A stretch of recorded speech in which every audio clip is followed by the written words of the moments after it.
I'm the Becka, creator of Gehenna, Death Valley, and you're listening to True North Country Comics Podcast.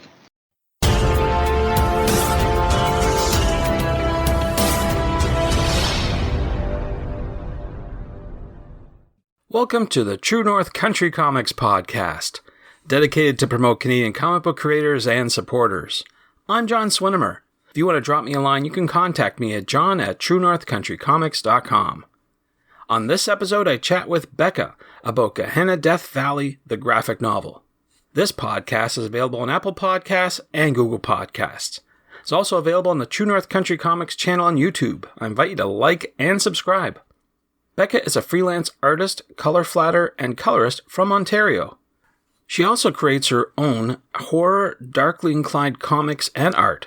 Her most current effort is the graphic novel Gehenna, Death Valley. Recognized as a Joe Shuster Award winner for the Jean Day Award, Gehenna, Death Valley is described as a story about a group of friends during a road trip decide to make a pit stop at an abandoned lot. While exploring the area, they see a warning sign on an old fence, which they ignore. Unfortunately for them, what is going on behind the fence is far bigger and sinister than their own personal problems. And so, without further ado, here's my chat with Becka about Gehenna, Death Valley, the graphic novel. So, Becka, thank you very much for taking time to chat with me. Oh, well, thank you for reaching out. Yeah, I know that we've talked many, many times in the past at various shows, but, I never did ask you what was the first comic book that you read. I'm wondering if you remember what that might have been. Okay, I don't know if this would count because I was only 4 and I didn't read very well, but I was at the dentist office and for whatever reason, there was a copy of Spider-Man sitting on the...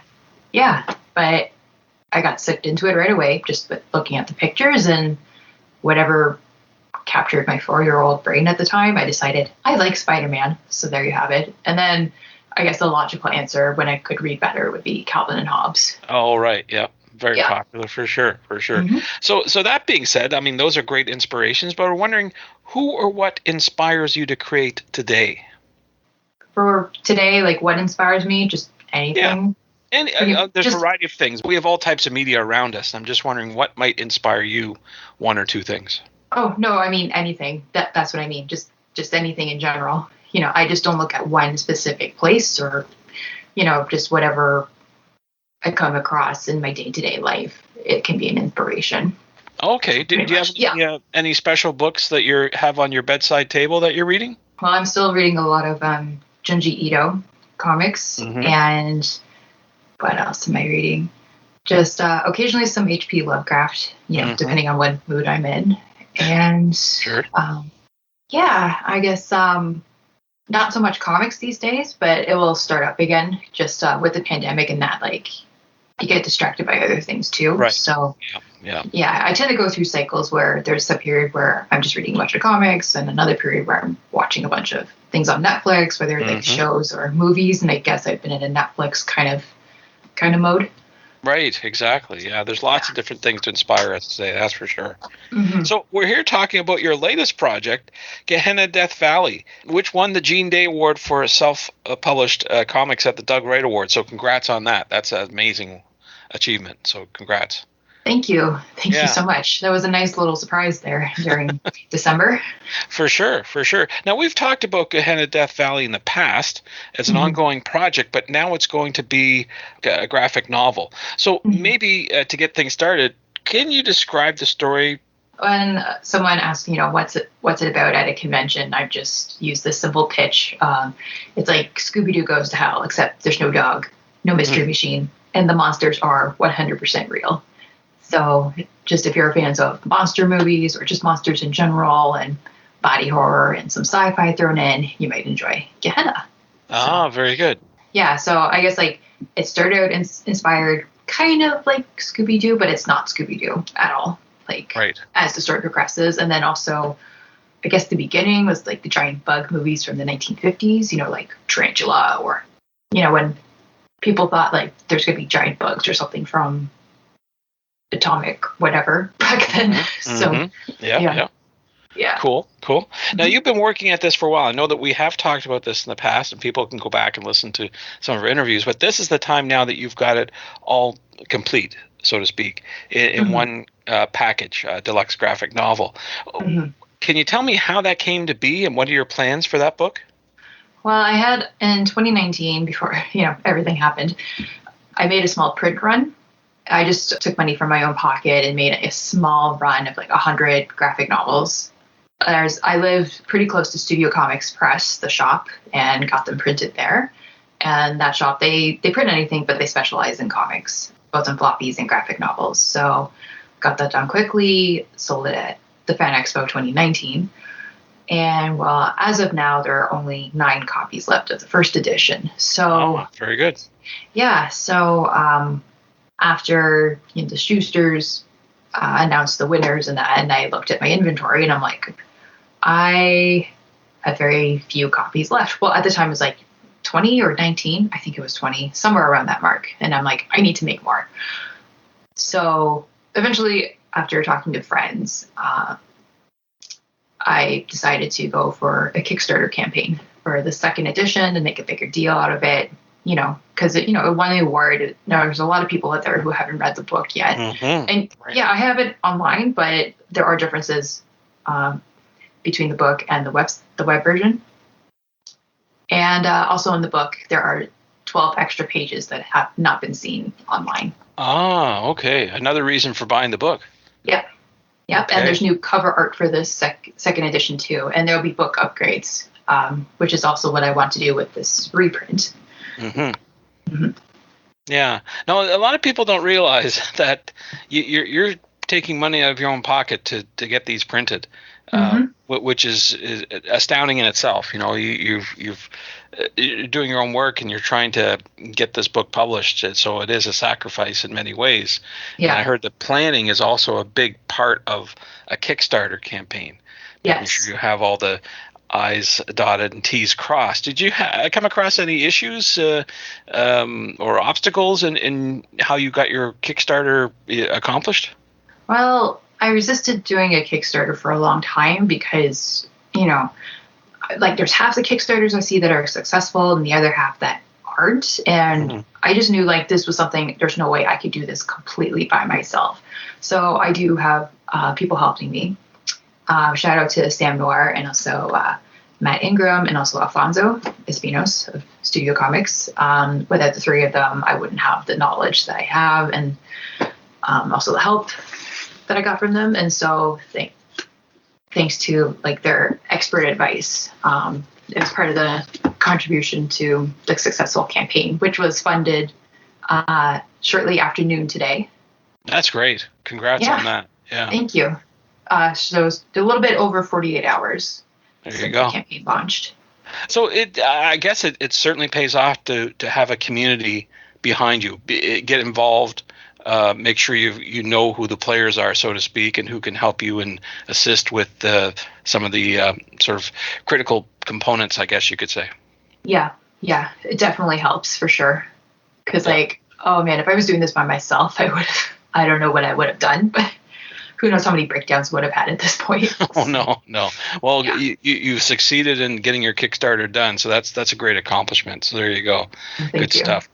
Now, I want to switch gears just a wee bit and talk about the tools that you use to create your art. I know that we did talk about it in the past, but I'm just wondering, have you changed your methodology for creating it all, your tools, that sort of thing? So for Gehenna, it's mostly traditional. Just there's digital coloring with it, of course. With my upcoming projects, which we'll get to eventually, I've been drawing on the iPad Pro, and I'm using Procreate to draw comics. So I completed a book recently. Then there's going to be ash cans for it at New York Comic Con, and I'm also going to get some printed for Fan Expo in October. Everything permitting that it goes ahead. I think it'll be fine the way things are going right now. Right. And I'm working on something else too, but we'll get to that when we get to that. What is your preference then? Is it does it depend on the different project that you're working on?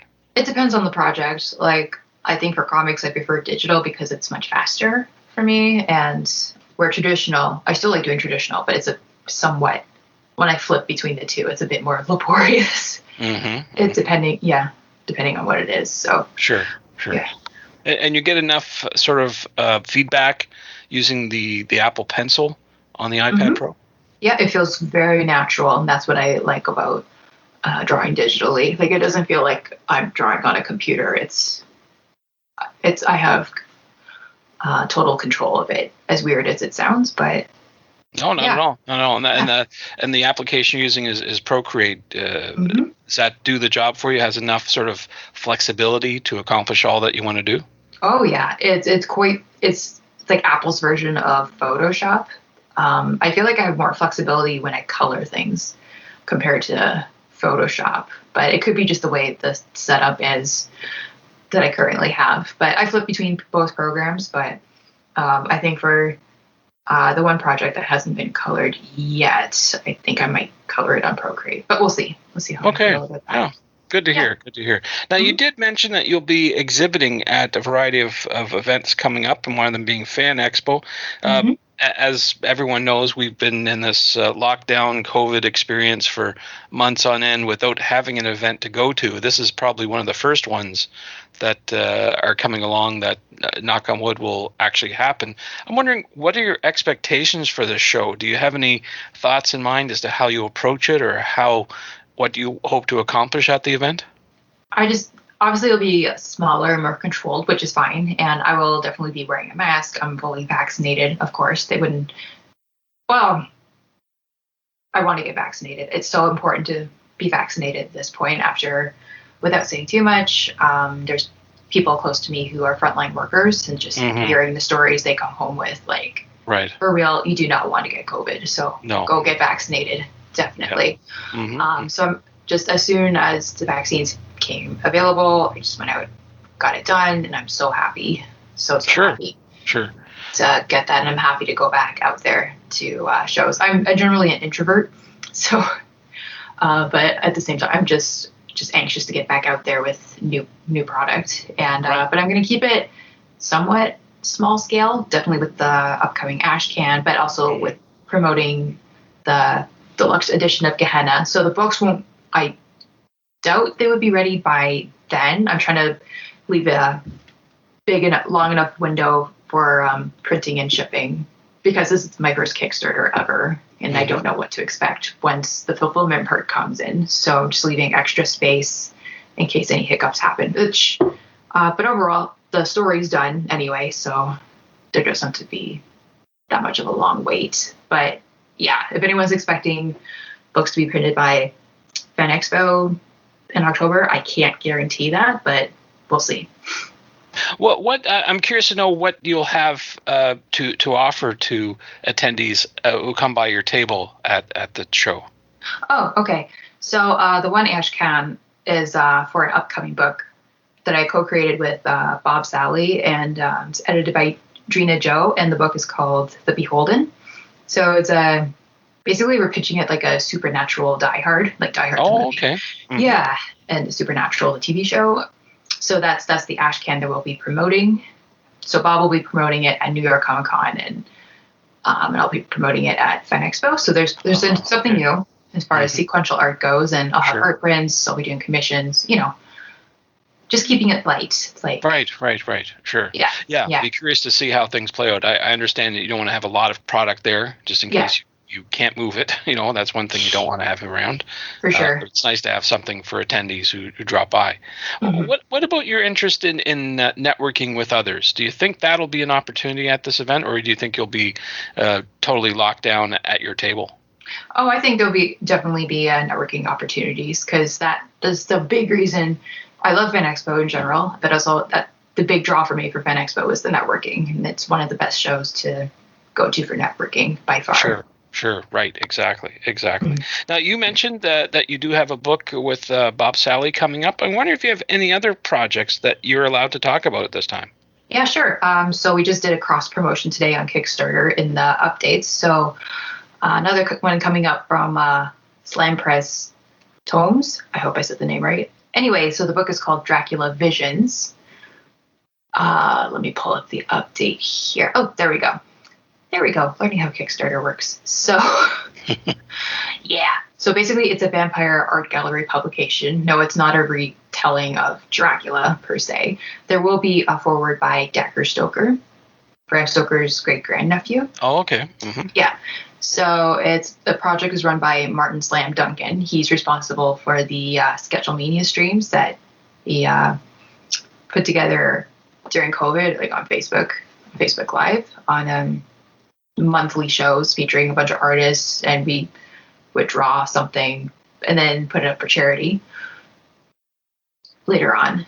And anyway, so Dracula Visions, it's got a bunch of creators on board, including Shade Heron, Casey Parsons, Paulo Huemko, and Ramon Perez, Adam Gorham, Mike Ruth, et cetera, et cetera. And wow, that's a lot of good folks. Yeah. And the cover art on here, or the promotion images by Ron Sutton. Mm-hmm. That's on the update, so definitely check it out. The project, I think it's launching at the beginning of October. Oh, so, right. Just in time for Halloween. There you go. Yeah, definitely. And there will be a gallery show, too, at the Raid Gallery in October. Very nice. Yeah. So that's what's coming up. And another book coming up with Drina Joe is it's another horror story that I've been writing on the side, and it's called The Wormhole Club Tragedy. So stay tuned with that one. Oh, yeah. Lots of good stuff for sure. So I'm wondering, where do you recommend people go online and through social media to find out about your current and future projects? There's my website, thebecka.com, and my socials are on there. I'm on Instagram and Facebook, active on both platforms. Cool. Well, Becka, those are all the questions I have for you, but I'm wondering if there's something I didn't ask that you'd like to get across in this interview. I think that's everything covered so far. Regarding the Kickstarter, it is running until October 7th, so if you want to pledge on something, come on over to the Gehenna Death Valley award-winning horror graphic novel Kickstarter campaign. Other than just keep an eye on my socials, there'll be other announcements too as far as upcoming events. So yeah, things are slowly getting back to normal, and I couldn't be happier. Thanks to Becka for the chat. You can discover more about Becka on Instagram at @the_Becka and online at thebecka.com. And thanks to you for listening to the True North Country Comics podcast. If you haven't done so already, please subscribe to and like this podcast on Apple Podcasts, and please leave a good rating. Also check out the TrueNorthCountryComics.com website and follow along on Twitter at True North Comics. True North Country Comics is now on YouTube. Please like and subscribe to that video channel. Please send your feedback to John at TrueNorthCountryComics.com. Thanks again for listening, and come back soon for another episode. Bye for now. True North Country Comics Podcast is copyright True North Country Comics, copyright 2021.